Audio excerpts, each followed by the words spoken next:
Serial ये रिश्ता क्या कहलाता है का अपकमिंग ट्रैक बेहद इमोशनल और ड्रामे से भरपूर होने वाला है।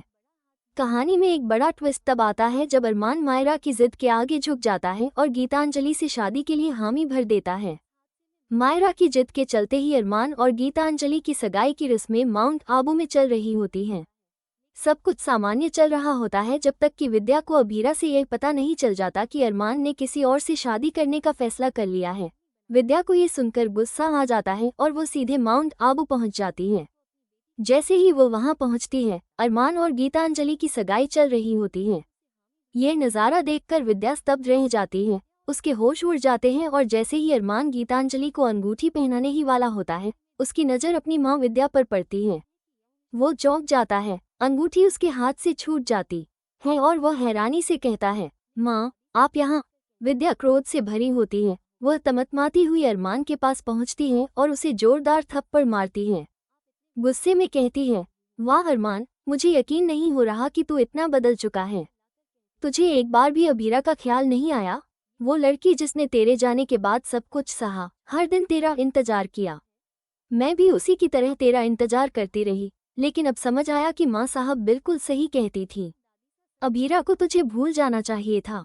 ये लड़की अब भी पागल है, जिसे उम्मीद है कि एक दिन तू लौटेगा और तुम दोनों पुखी के साथ एक नई शुरुआत करोगे।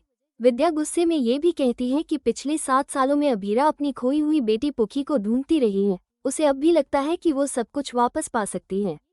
लेकिन अरमान, तू तो बहुत चालाक निकला, तूने हम सबको धोखा दिया।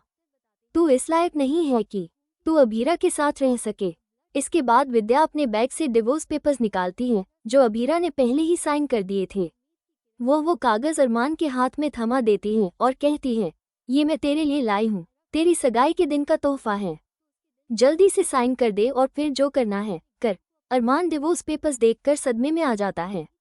उसकी आंखों में आंसू भर आते हैं, उसे अभीरा की याद सताने लगती है। उसे समझ आता है कि उसने अभीरा को कितना बड़ा दर्द दिया है। अपनी ही बेटी पुखी को उससे अलग कर दिया और अब वो खुद को भी उससे दूर कर चुका है। वो महसूस करता है कि उसने अभीरा की पूरी जिंदगी बर्बाद कर दी है।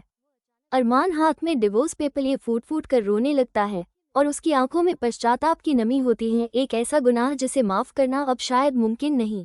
अब देखना दिलचस्प होगा कि क्या अरमान वाकई में अपनी गलती मानकर अभीरा से माफी मांगता है या फिर गीतांजलि से शादी करके अपनी नई जिंदगी की शुरुआत करता है। कहानी अब एक भावनात्मक मोड़ पर पहुंच चुकी है, जहां रिश्तों की परीक्षा होनी बाकी है। आगे के एपिसोड्स में और भी जबरदस्त ट्विस्ट देखने को मिलेंगे, इसलिए इस शो से जुड़े रहने के लिए चैनल को सब्सक्राइब जरूर करें।